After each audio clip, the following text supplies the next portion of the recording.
Assalamualaikum warahmatullahi taala wabarakatuh. Today we would like to present about resources description and access cataloging standard of fact reference service. Before we start, I would like to introduce my team members. My name is AMEERA binti BORHAM, and we have Nabilah Husniyah binti Jamil, BARIZA binti SAIDAM, Nur Athirah binti Ahmad Fauzi, and NURUL NABILA binti SAMDANI. Without further ado, let's get started with the presentation. In this slide, it's about the overview. In this slide presentation, we have introduction, brief cataloging history, literature review, RDA, what different, future possibilities, and the last one, conclusion. Assalamualaikum warahmatullahi wabarakatuh. My name is SHAFEENAZ binti BORHAM, and I will continue for the introduction part.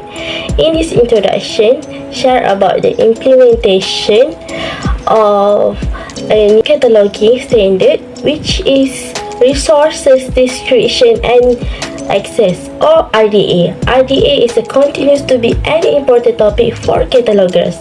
However, it affects all parts of the library, especially reference and public service.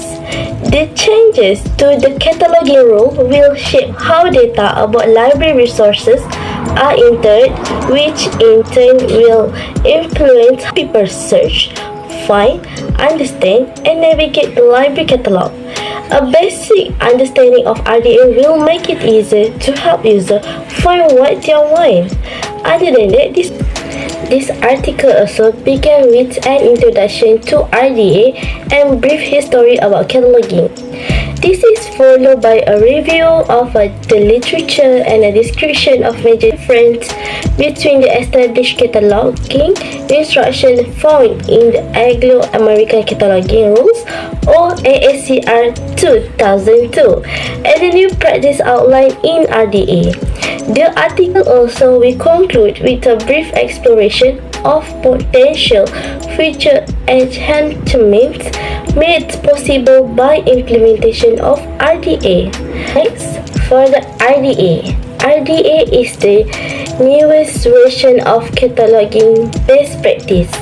Other than that, RDA is more than a cookbook outlining rules for describing library material. It is a fundamental rethinking of cataloging theory and practice.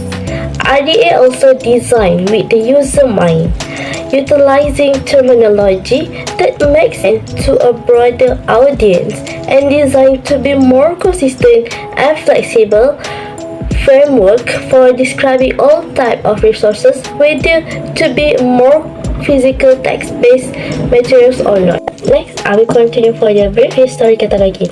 The first American and British cataloging rules were published in the 19th century, and they have been evolving ever since. The American Library Association and the Library Association of Britain later developed an international code in 1998. This code was revised in 1941 and 1949. In 1961, the International Conference Cataloging Principle was held in Paris, and from this conference, a set of 12 principles known as the Paris Principle were developed. And in 1966, the first ACR were published. Two versions of this rules were issued, one of the USA and one of the UK. 11 years later, ACR 2 was published and replaced the two divergent versions.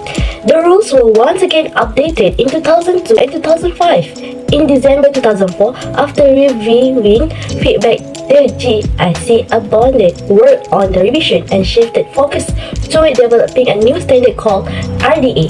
RDA is a work in progress and to be fine-tuned. From July 2010 to March 2011, the US RDA Test Coordinating Committee conducted testing of RDA and called for additional changes to the code. And next, March 31, 2030, RDA took place. The U.S. International Agricultural Library, the National Library of Medicine, the British Library and Archive Canada, National Bibliothèque, and National Library of Australia also plan to implement RDA in 2030. So it can be seen that RDA is easy to use for the user to find what they want.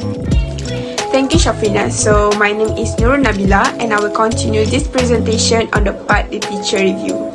So after analysis this article, I have noticed that there are three phase arrangement of RDA used by the authors in this literature review.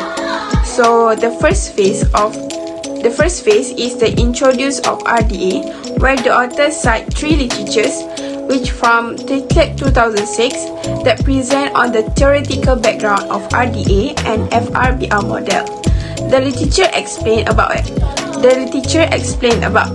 how FRBR will provide a new cataloging perspective on the cataloging, which is the design of the future system, cataloging codes, and cataloging practices. For more 2006, provide an overview of the history and goals of RDA. Meanwhile, Menderes 2005 give an opinions on potential users of the new codes. For the second phase, which is the development of RDA, literature started to focus on the library community's needs for a change and the differences between AACR and RDA. The authors has cited some from Escher's 2006 article, which titled "What's the Big Deal of RDA?" that evaluate the needs for cataloging standard by the comparing the development of RDA to Johannes Kepler's introduction of the theory of the heliocentric universe 2008. Meanwhile, from the article Kapman's 2010, the case of AACR2 versus RDA that discussed on the major reason for the changes. In addition, these are all for the most commonly mentioned rationalists for replacing AACR2 mentioned in the article Chapman 2010. So we continue on the third phase of RDA, where the transition AACR2 to RDA. The authors have cited some articles from Hitchens and Simons 2009 that highlight the several ways for trainers to prepare catalogers for RDA, such as familiarizing the concept of FRBR and introducing new vocabulary. From article Chapman's 2010, which focus on the specific differences between AACR2 and RDA, such as the elimination of the rules of three and the separation of the content and carrier data. This phase was hectic with the recorded webcasts, training modules, webinars, workshops, and presentation on the comparison between the AACR2 and RDA. Meanwhile, catalogers must be the first person to aware on this transition. The authors also cite article from the Shahida 2009, which focus on the terms used in RDA, which describe a storage medium format called carrier and the fundamental form of the communication in which content is expressed as a content. So continue with another two articles shared about their results and potential effect from RDA. Last but not least, the authors also cite article from Miller's 2011, which introduced the concept and importance of cataloging codes and address how some of the changes may affect the display library catalog. In fact, foreseeable future predict large library will adopt RDA and smaller library will continue use AACR2. There are also some presentation related with the topic RDA in order to give a general overview and share example on the way new cataloging codes can affect the display and searching in cataloging. That's all about literature review in this article. So I'm going to pass this presentation to Athirah to elaborate about what the difference in the RDA. Thank you, Nabilah. So I will continue the presentation about RDA. What's the difference? An in-depth comparison of AACR2 and RDA is beyond the scope of this article. However, there are a few changes that we present from the article. Okay, next is the authorized access point, main entry and the of 3.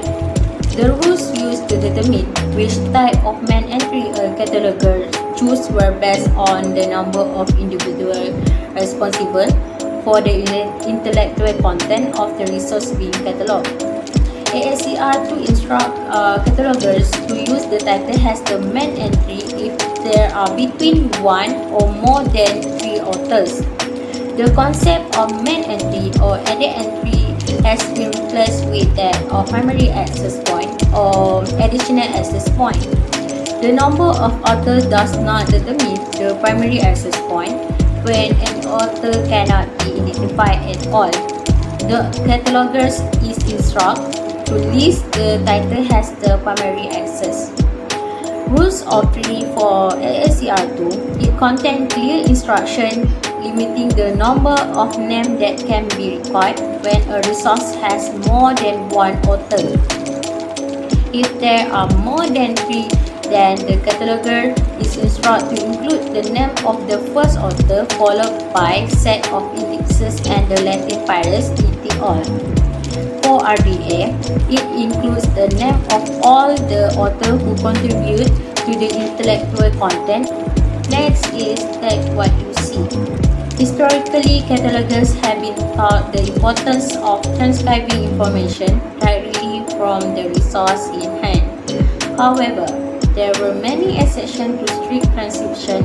Adjustment include use of abbreviation as well as addition, omission, and correction to data.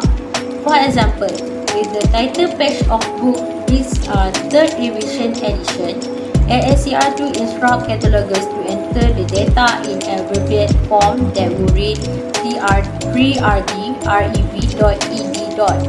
For RDA, principle is take what you see.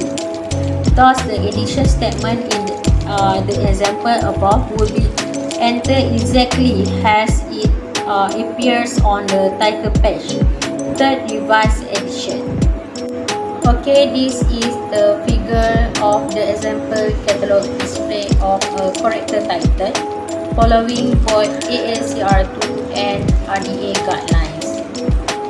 Okay, next is General Material Designator, GMD. GMD describes the format of a resources. It is the bracket term library catalog users are accustomed to seeing nested in the middle of the title. For example, no dog or philosopher allow, open bracket, and video recording, close bracket. For AMEERA 2, it instructs catalogers to add the information for non-printed format.